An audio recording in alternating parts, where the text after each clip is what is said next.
అర్థమవుతుందా? కనుక దేవునినే అండ చేసుకునే వాళ్ళు దేవుని ప్రేమిస్తారు, మొదటి స్థానం ఇస్తారు వాళ్ళు. దేవునిని అండ చేసుకునే వాళ్ళు, ఆ అండ చేసుకున్న బ్యూల భూలోకంలో భర్తతో చక్కగా కాపురం చేయగలిగింది. భార్యతో కూడా అట్లాంటి వాళ్ళు చక్కగా కాపురం చేయగలుగుతారు. దేవుని అండ చేసుకునే వాళ్ళు పిల్లల యొక్క బాగోగులు బాగా చూడగలుగుతారు.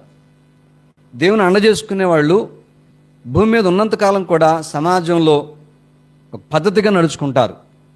ఎవరైతే పద్ధతి తప్పుతుంటారో, ప్రభుని నమ్ముకొని కూడా ప్రభు ప్రకారం పోలేకుండా ఉన్నారంటే వాళ్ళు దేవుని యొక్క అండను నుంచి తొలగిపోతున్నట్టు వాళ్ళు.